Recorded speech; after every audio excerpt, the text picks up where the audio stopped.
Estão transmitindo, né? Eu vou tentar me controlar.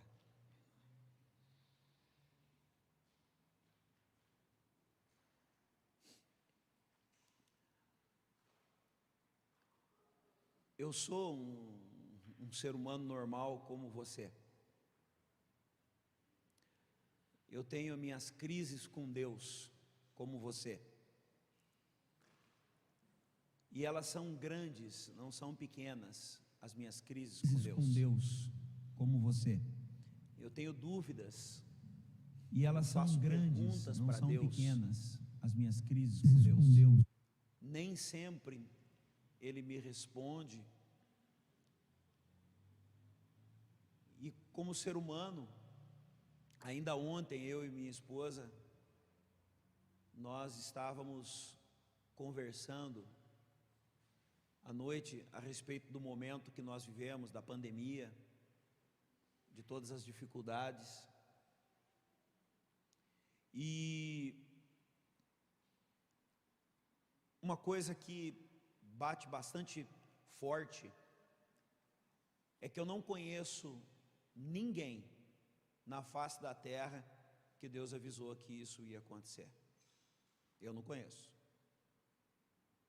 O que me faz ficar extremamente preocupado, porque a pandemia entrou forte, entre aspas, né? Está entrando forte agora, mas em março. Em fevereiro eu estava reunido com mais de 100, 150 pastores. Um lugar que nós acreditamos que era um lugar profético. Mas Deus não falou que ia acontecer nada disso. Simultaneamente a essa reunião, estava tendo, no dia que eu estava reunido com esses pastores, estava tendo o Descende Brasil. No Descende Brasil, os pastores mais conhecidos da nossa nação estavam lá. Todas as bandas de repercussão e todo o meio gospel estava lá reunido. E eu não vi uma palavra a respeito do que nós estamos passando. Como algo desse tamanho vem sobre toda a terra e Deus não fala nada. Eu não sei como isso bate em você. Eu sei como isso bate em mim. Por quê? Porque na minha arrogância, eu me considero um pouco melhor do que algumas igrejas. E me parece que todo mundo é mais ou menos como eu. Mas existem igrejas que se tem tanto orgulho de serem proféticas, mas Deus não falou com elas. Deus não falou com a Assembleia de Deus o que ia acontecer. E eu sei que os meus irmãos assembleianos se consideram melhor do que as outras igrejas. Deus não falou com a congregação cristã no Brasil, e eu sei que os meus irmãos da congregação cristã no Brasil se acham melhores do que os outros irmãos. Deus não falou com a quadrangular, e eu sei que os meus irmãos da quadrangular se consideram melhores também. Todo mundo acha que tem mais Deus do que os outros. Deus também não falou com a gente, não falou, e a gente também se considera melhor do que as outras igrejas. A gente sempre acha que Deus está mais pertinho da gente do que com o outro, coisa desse tipo. O fato é que nós vimos homens famosos no Brasil e Deus também não falou com eles. E homens famosos no mundo inteiro e Deus não falou com eles. Não falou. Eu não sei como isso cai para você. Para mim é um tapa na minha cara. Para mim é um tapa. Deus me coloca no meu devido lugar. Eu me sinto como se Deus estivesse olhando para mim e para toda a igreja na face da terra e dizendo assim: vocês não me representam. Eu sinto isso. Eu estou abrindo meu coração com vocês. É o que eu sinto. Mas se nós não representamos a Deus, então, eu conversando com a minha esposa ali, falei: amor, eu não posso viver assim. E ainda ontem à noite, Deus falou comigo e disse: como não falei com vocês? Falei: Deus, nenhum profeta se levantou. E o Senhor falou muito claramente comigo: há quanto tempo a minha palavra está falando com vocês tudo o que vai acontecer sobre a face da terra? Há quanto tempo eu tenho falado pelo meu Espírito a todos vocês que eu estou voltando?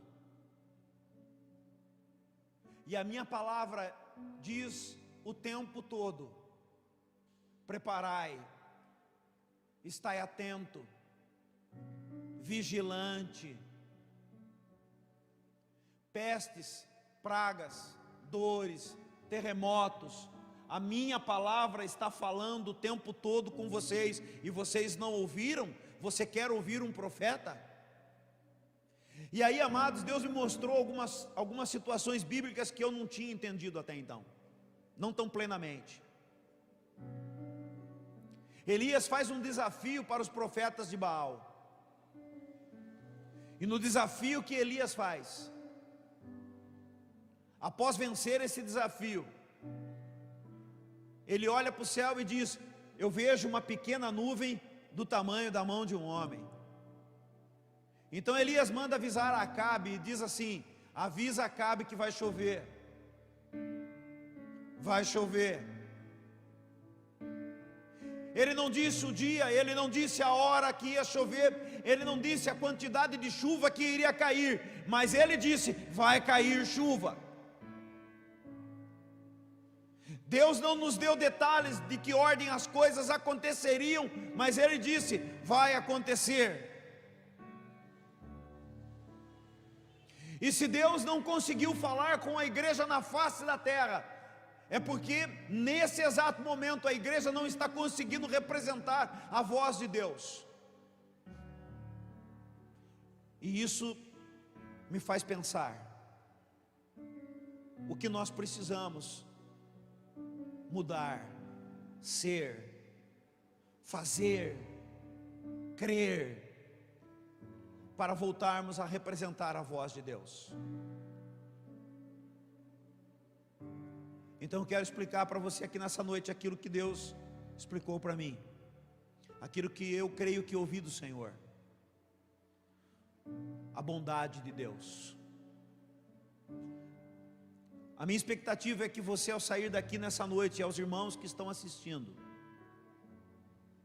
que vocês venham a entender sobre a bondade de Deus, algo que até então vocês não conseguiam compreender, e para perceberem a distância que vocês e que eu estou do padrão de Deus. E eu não estou falando de me comparar a Deus com a sua santidade, eu estou falando de um padrão exigido por Deus para que a igreja o represente verdadeiramente. Lucas, no capítulo 18, versículo 18 e 19, certo homem de posição perguntou: bom mestre, o que farei para herdar a vida eterna? E respondeu Jesus: por que me chamas de bom? Ninguém é bom senão um, que é Deus. Deus é bom, não há ninguém semelhante a Ele. Deus é bom. O problema é que o nosso padrão de bondade está baseado em nós mesmos, naquilo que nós consideramos que é ser bom, e não no que Deus considera ser bom. E para que você comece a entender, eu quero falar aqui de um homem que Deus encontrou no seu coração a bondade, pelo menos naquele momento. Esse homem é Salomão. E em 1 Reis, no capítulo 3, no versículo 5, depois eu vou pular para o versículo 9 ao 13, para a gente ser rapidinho, você vai entender algo sobre este homem. Em Gibeão apareceu o Senhor a Salomão de noite em sonhos, e disse Deus: pede-me o que queres que eu te dê. Dá pois ao teu servo coração compreensivo para julgar o teu povo, para que prudentemente discirna entre o bem e o mal, pois quem poderia julgar esse grande povo? Essas palavras agradaram ao Senhor por haver Salomão pedido tal coisa. Disse-lhe Deus: já que pedistes esta coisa, e não pediste 3 coisas. Deus encontra no coração de Salomão algo que ele não encontrava no coração da maioria das pessoas, e ele diz que seria normal que Salomão pedisse 3 coisas que está no coração de todo homem: longevidade. Todos nós queremos viver muito.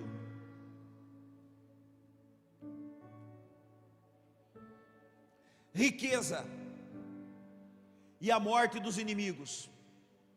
3 coisas que estão dentro do coração de todo homem, de todos nós. Que bom seria se Deus nos desse muitos e muitos e muitos anos de vida. Que bom seria se Deus nos desse riquezas. E que bom seria se Deus tirasse da nossa vida ou de perto da gente aquelas pessoas que não prestam. Queridos, eu confesso que se Deus falasse para mim: vou dar a você a possibilidade de tirar as pessoas ruins, pouca gente sobreviveria em Brasília.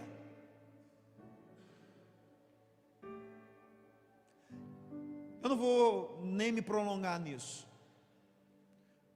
porque o meu coração não é bom.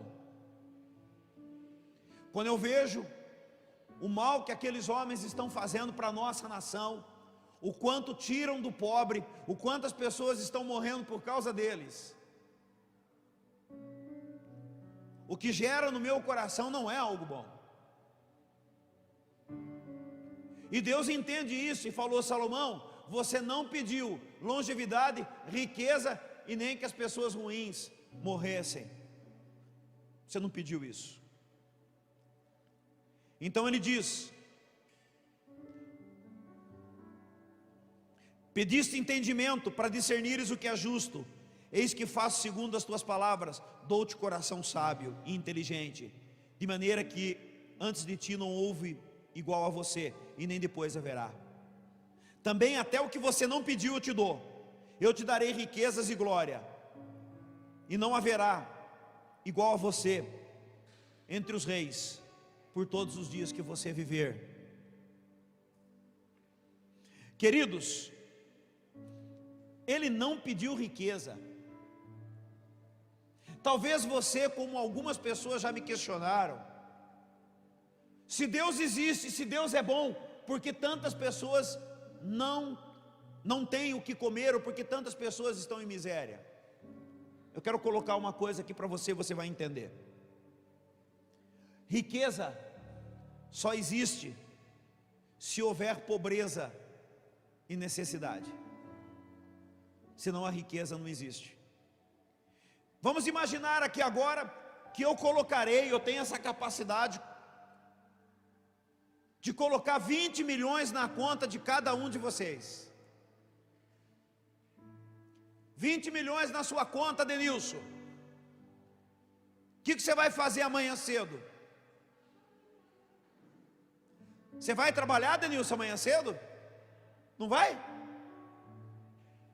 Nem você vai cortar cabelo amanhã com 20 milhões na sua conta? Nunca mais. Gabi, você vai perder o pai.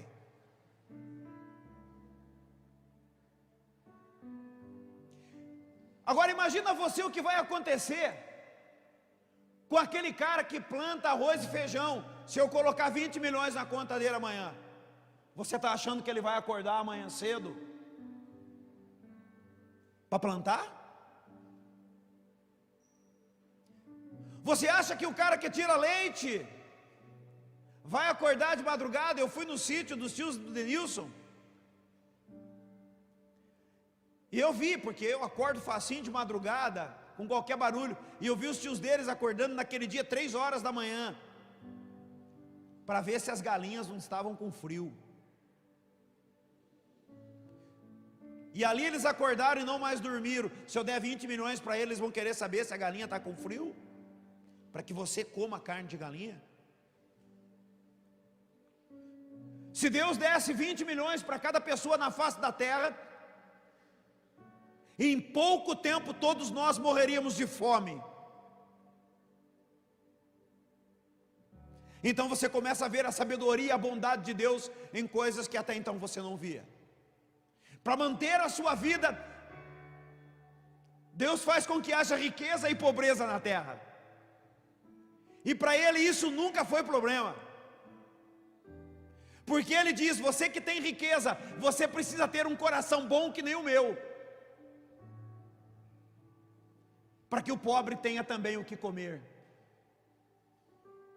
Se todos nós tivéssemos 20 milhões na conta, você acha que você teria casa para morar? Teria até a hora que ela quebrasse, porque ninguém iria consertar. Ninguém estaria nas lojas. O Luiz não iria para tecelagem fazer roupa, tecido para você comprar e fazer roupa para você, todo mundo andaria pelado. Se eu tenho 20 milhões, eu aplicar 1%, são 200 mil reais no mês. Olha que interessante, Deuteronômio capítulo 15, versículo 7 e versículo 11. Quando entre ti houver algum pobre dos teus irmãos, em alguma das tuas cidades, na tua terra que o Senhor teu Deus te dá, não endureças o teu coração, nem fecha a mão ao teu irmão pobre, pois nunca deixará de haver pobre na terra. Foi Deus que disse. Por isso, eu te ordeno, livremente abrirás a mão para o teu irmão, para o necessitado, para o pobre da sua terra. Deus diz: haverá pobres, mas eu preciso que o coração de vocês sejam transformados. Eles existirão, mas você tem que perceber que eles precisam comer e viver, que eles são teus irmãos, que eles têm o mesmo Pai. Deus é o Deus dos ricos e é Deus dos pobres. Deus é o Deus daquele que tem muito para comer, mas também é Deus daquele que espera daquele que tem muito, para que lhe dê pelo menos um pouco. Ele é Deus. Jesus disse em João no capítulo 12, no versículo 8: os pobres sempre terão perto de vocês, mas eu, nem sempre vocês me terão. Salomão não pede riquezas, e principalmente ele não pede a morte dos inimigos, mas ele pede que Deus o encha de sabedoria divina para dirigir os seus passos. Deus observa o coração de Salomão, e o que ele faz? O abençoa. A bondade de Deus não é igual à nossa. Todos nós aqui temos a capacidade de dar comida para quem tem fome. Todos nós temos a capacidade de dar bebida para quem tem sede. E Jesus disse que faria isso grande diferença no dia do juízo. Contudo, Deus vai além. A bondade de Deus está acima da nossa. Olha o que ele diz em Mateus capítulo 5, versículo 43 ao 48. Ouvistes o que foi dito? Amarás o teu próximo e odiarás o teu inimigo. Eu, porém, vos digo: amai os vossos inimigos e orai pelos que vos perseguem, para que vos torneis filhos do vosso Pai Celeste, porque Ele faz nascer o sol sobre maus e bons, e vir chuva sobre justos e injustos.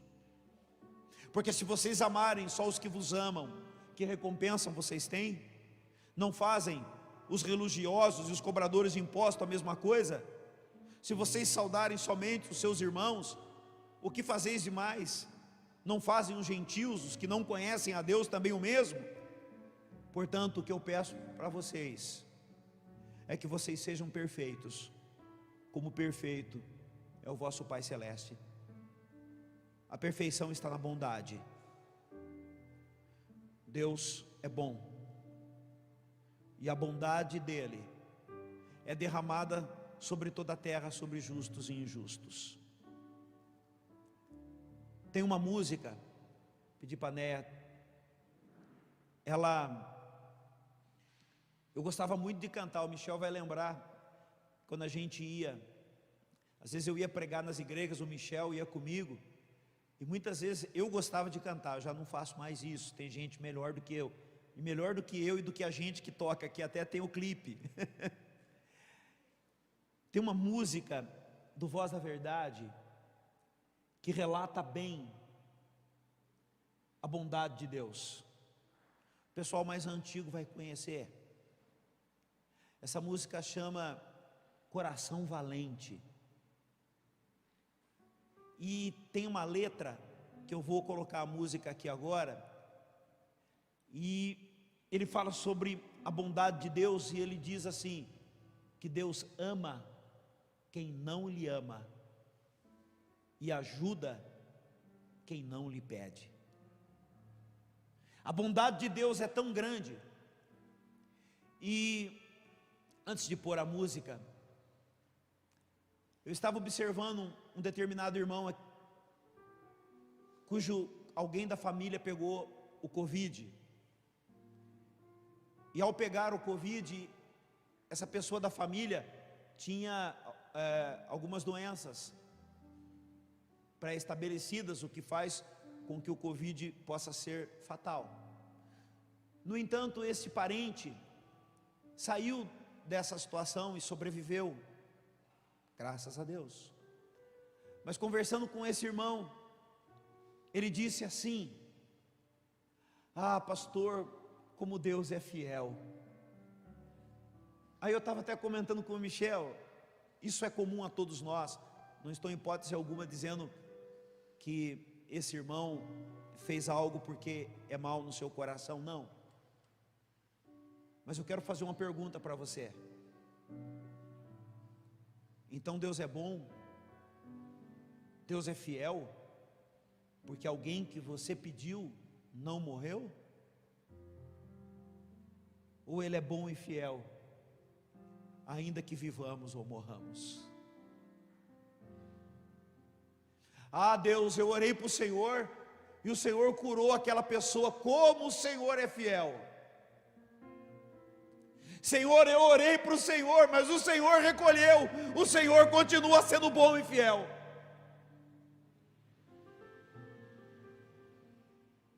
Porque para Deus não há vida e não há morte.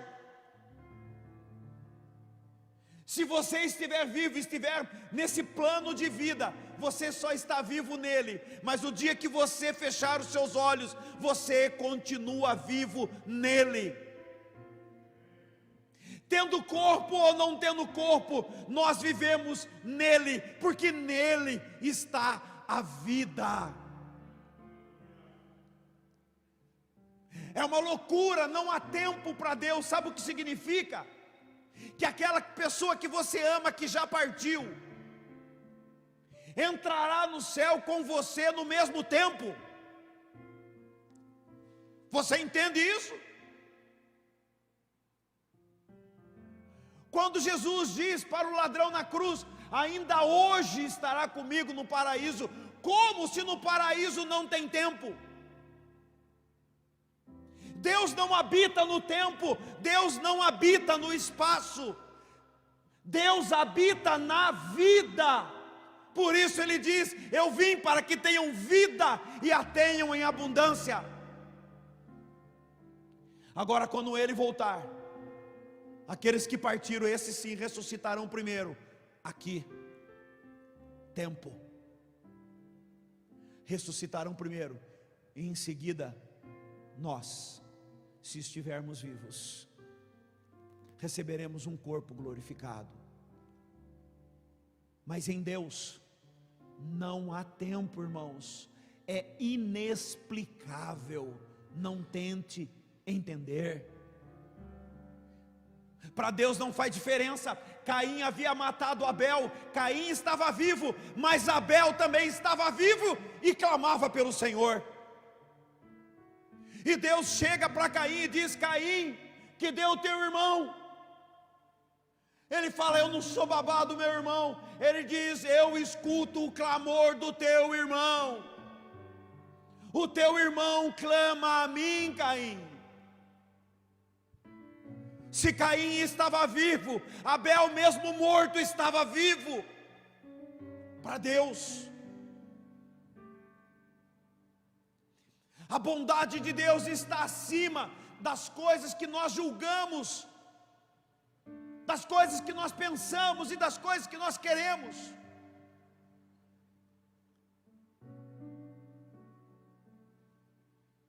Deus, Ele ama pessoas que você não ama, e ajuda pessoas que não mereciam ser ajudadas, porque Ele é bom. Põe a música para mim, né?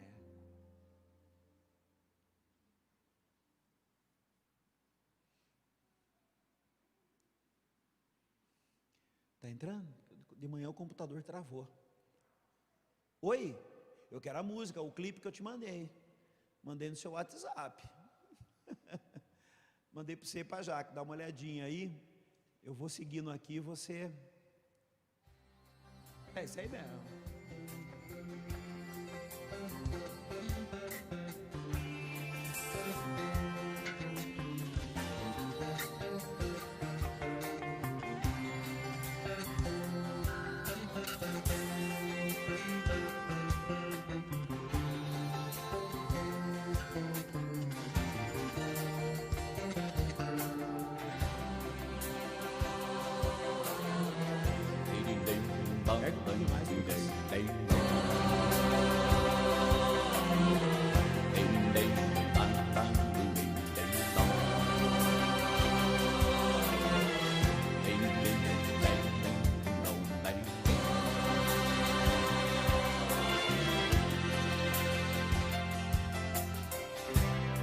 Este é o coração valente, Ele ama toda a gente, Ele ama quem não lhe ama e ajuda quem não lhe pede. Este coração que queima, arde o fogo do amor, faz o triste ficar contente e traz paz ao coração. Foi a morte por minha causa, não pensou nenhum segundo. Este é o amor, amor maior do mundo, que não pensou nenhum segundo pra morrer por mim. Este é o amor, amor maior do mundo, que não pensou nenhum segundo pra morrer por mim. Este é o coração valente, que explodiu lá na cruz. Amor de Deus, Ele continua quente. Coração valente está no peito de Jesus. Este é o amor, amor maior do mundo, que não pensou nenhum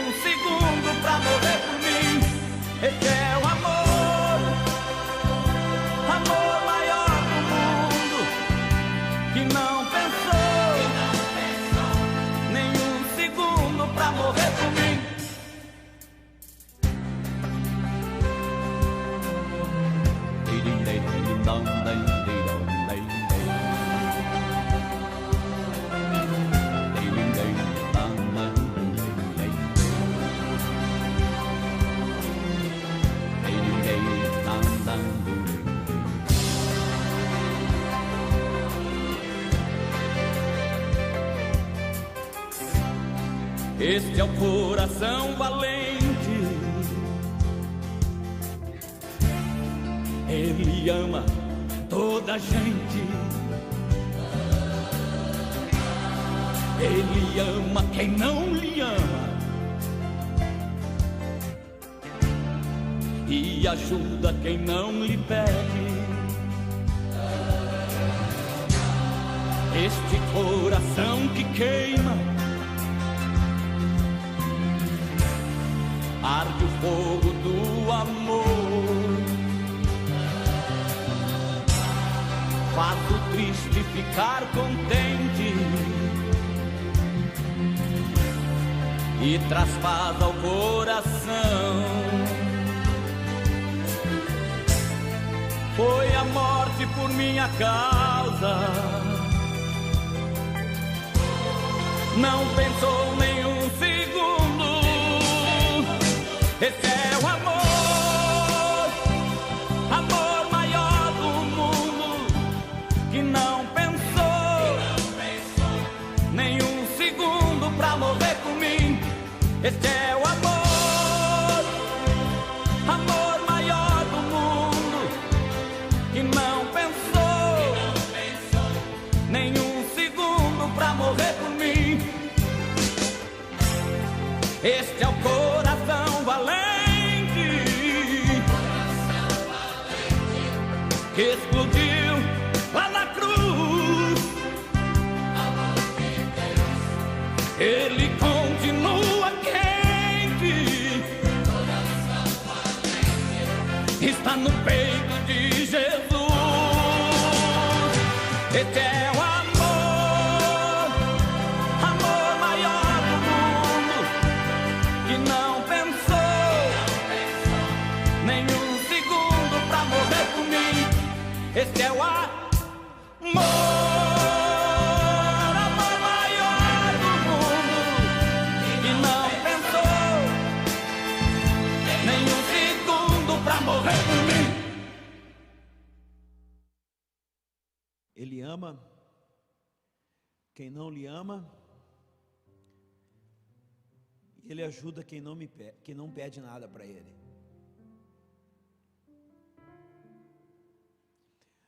Quando eu começo a imaginar sobre a vida de Judas, começa a aparecer coisas que são tremendas.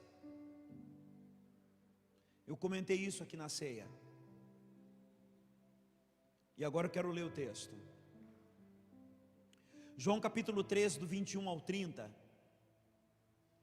Dita estas coisas, angustiou Jesus em espírito e afirmou: em verdade vos digo que um de vós me trairá.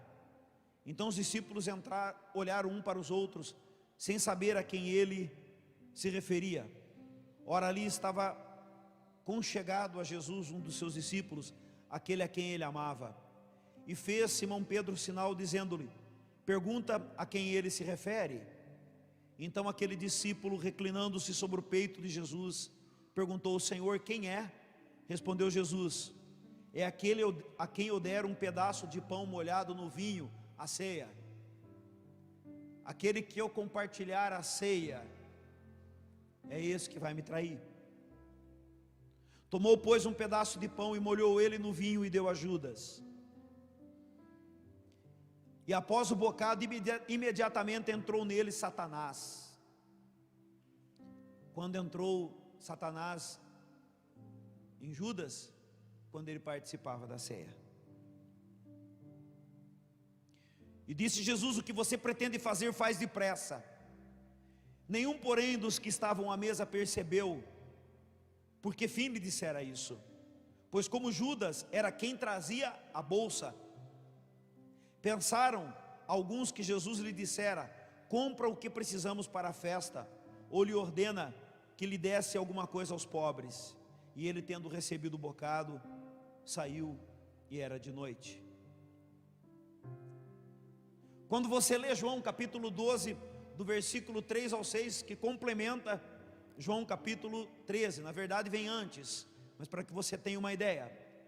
Então Maria, tomando uma libra de bálsamo de nardo puro, muito precioso, ungiu os pés de Jesus e os enxugou com os seus cabelos. Encheu-se toda a casa com o perfume do bálsamo. Mas Judas Iscariotes, um dos seus discípulos, o que estava para traí-lo, disse: por que não se vendeu esse perfume por 300 denários e não deu aos pobres? Isso disse ele não porque se tivesse cuidado com os pobres, mas porque ele era ladrão e, tendo a bolsa, tirava o que nela se lançava. Queridos, vocês se lembram aquela oportunidade que Jesus vai multiplicar os pães e os peixes? E ele chega para os discípulos e diz assim: tenho pena desse povo, está aqui há tanto tempo e eles precisam comer. Os discípulos chegam para Jesus e dizem assim: Senhor, precisa de muito dinheiro, nós não temos. Jesus disse: dá a vocês mesmos de comer. Como, Senhor? Ninguém tinha coragem de dizer para Jesus: como? Se todo o dinheiro que o Senhor entrega, faz 3 anos e meio que o Senhor está entregando dinheiro para Judas e ele rouba tudo. Todos sabiam que Judas era ladrão.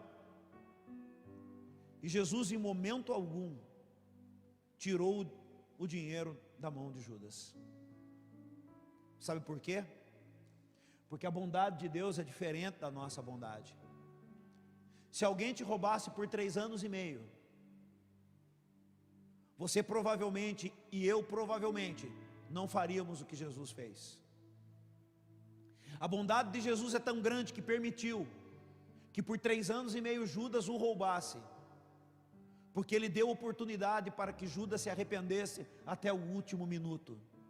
Este é o amor maior do mundo.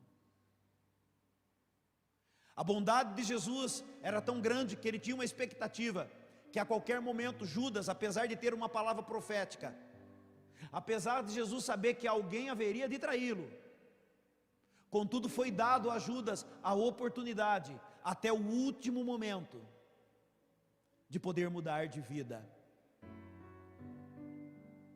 Talvez isso responda porque tantas pessoas boas Deus permite que parta dessa vida, e outras pessoas que são tão ruins. E aí vem aquele ditado que diz: erva ruim geada não mata. Mas talvez, meu amado, o que Deus está querendo dizer é que Ele é bondoso, e a sua misericórdia não tem fim, e Ele esperará até o último minuto para poder salvar aqueles que ainda estão se perdendo. Tem uma coisa sobre Jesus que você precisa entender, e era um erro que eu cometia. Tem um pastor muito famoso, amigo meu, e ele sempre diz assim, que Deus olha do céu e diz assim para ele: ah, meu querido, em quem eu tenho muito prazer. E por muito tempo eu acreditei nessa brincadeira como fosse uma verdade, e não é. Deus só disse isso para Jesus: este é meu filho amado em quem eu tenho prazer. E não diz para nenhum de nós. Sabe por quê? Não é porque Ele não tenha prazer em nós, é porque Ele tem prazer em todos nós. É porque Deus não tem filhos prediletos, a não ser Jesus. Então, Deus ama aquele canalha, cafajeste, tranqueira, ladrão, que estupra crianças, pedófilos. Ele ama. Se você disser para mim o que um pedófilo merece, eu vou dizer: ele merece morte. Eu não tenho coragem de matar uma pessoa boa, mas eu tenho certeza que nós teríamos coragem de fazer mal a um pedófilo. Mas Jesus o ama até o fim. Quando você começa a entender a história de Judas, fica mais complicado ainda quando você lê agora Lucas capítulo 8, versículo 1, 2 e 3. Aí complica de vez. Se eu estou tentando deixar a coisa mais difícil, vai ficar muito mais difícil agora. Aconteceu depois disso, que andava Jesus de cidade em cidade e de aldeia em aldeia, pregando e anunciando o evangelho do reino de Deus. E os 12 iam com ele. E também algumas mulheres que haviam sido curadas de espíritos malignos e enfermidades. E aí começa o nome dessas mulheres: Maria, chamada Madalena. O que ela era? Prostituta. da qual saíam 7 demônios, o que ela era? Endemoniada. E Joana, mulher de Cusa, procurador de Herodes, o que essa mulher era? Esposa de um homem que não temia o Senhor, e ela usava o dinheiro do seu marido e dava para Jesus, e Jesus recebia o dinheiro dessa mulher. Você só pode entender isso quando você lê 1 Coríntios capítulo 7, versículo 14, que diz: o marido incrédulo é santificado com o convívio da esposa. Essa esposa sábia pegava o dinheiro do marido, que lhe era colocado nas suas mãos para administrar, e a partir do momento que ela pegava o dinheiro nas suas mãos, esse dinheiro era abençoado, e entregava para o ministério de Jesus. E o que Jesus fazia com esse dinheiro, que foi abençoado por uma mulher que acreditava? Jesus entregava para Judas roubar.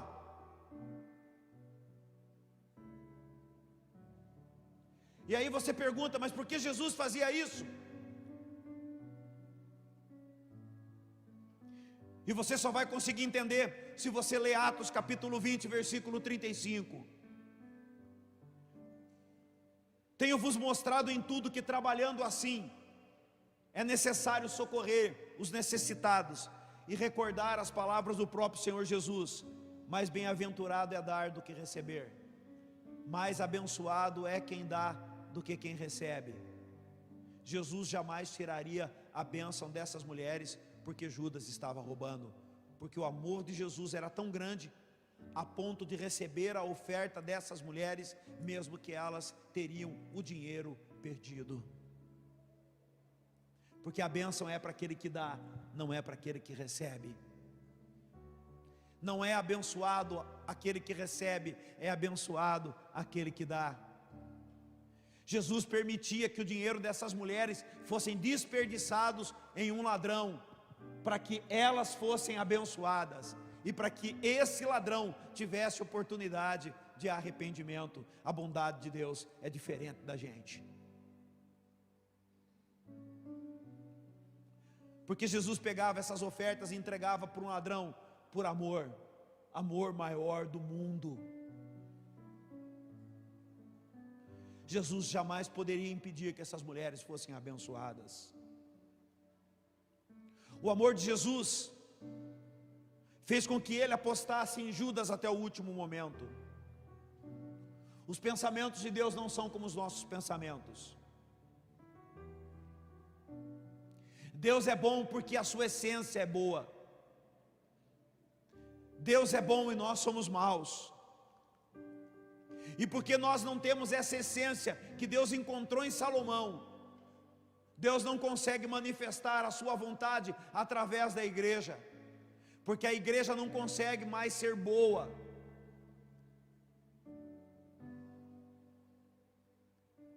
Deus salva a prostituta e o viciado, permite que eles continuem vivos, mesmo em pecado. Ele cura quem não merece ser curado. Ele ama quem nós odiamos. Ele dá alimento a quem não trabalha, e Ele salva quem não merece. Ele é bom. Ele ama quem não lhe ama, e Ele ajuda quem não lhe pediu nada. Se você tentar olhar a bondade de Deus pelos seus olhos, você não vai conseguir compreender. Ele faz com que o sol nasça sobre justos e injustos, e a chuva, quando cai num tempo seco que nem nós estamos vivendo, faz bem para bons e faz bem para aqueles que são maus. Ele faz com que a terra produza e que dinheiro exista na mão de pessoas que são ímpias e que nem o conhecem. Ele faz isso. Ele cura quem não merecia ser curado. Ele nos salvou quando nós ainda éramos pecadores e não merecíamos ser salvos. Diante de tudo isso,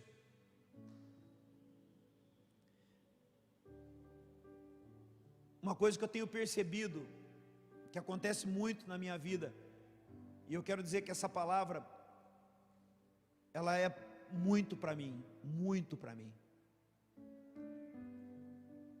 Porque eu quero dizer para vocês que eu sou humano como você. Se você me der um tapa, dói. E eu vou querer devolver um tapa também em você. Se você pisar no meu pé, machuca. E no momento eu vou ter vontade de pisar também no teu pé. Aconteceu nesses dias, eu estou encerrando algumas coisas. Alguns irmãos, às vezes deixam o convívio da igreja, deixam de estar conosco, por situações que eu não considero justas, porque muitas vezes estão chateados com alguém ou com o pastor,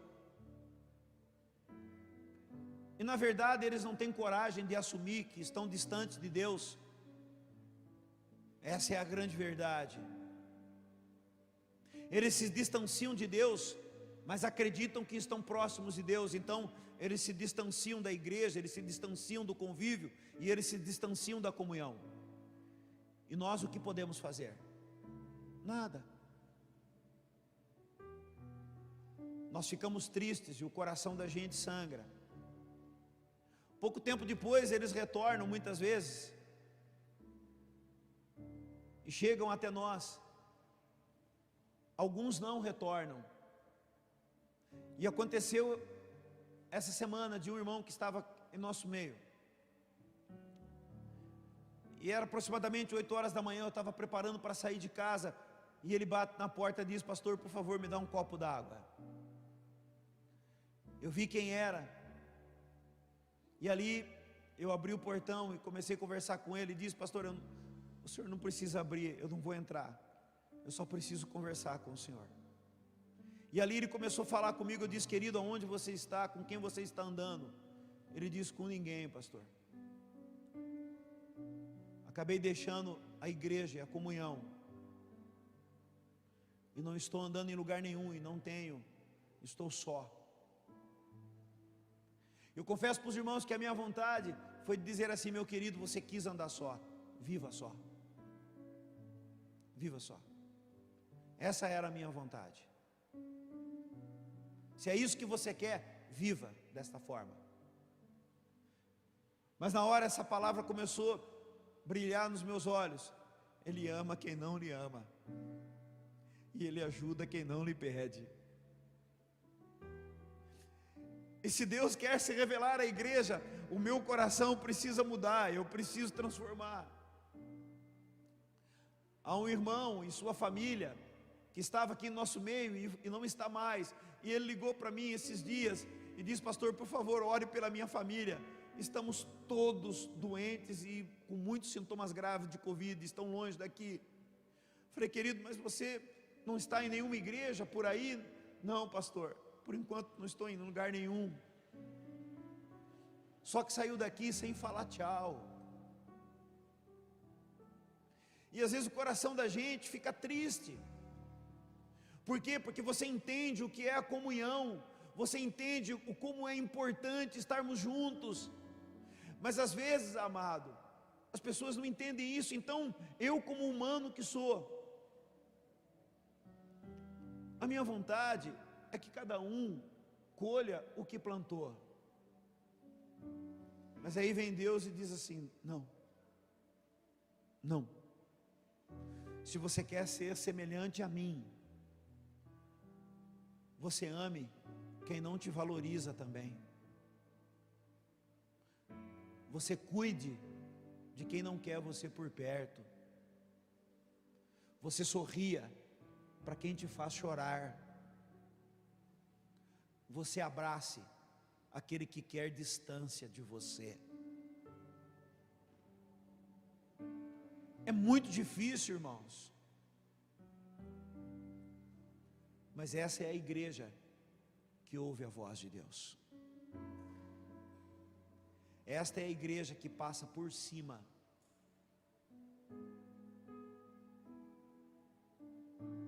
Essa é a igreja que Deus poderá falar com ela. Vamos ficar de pé.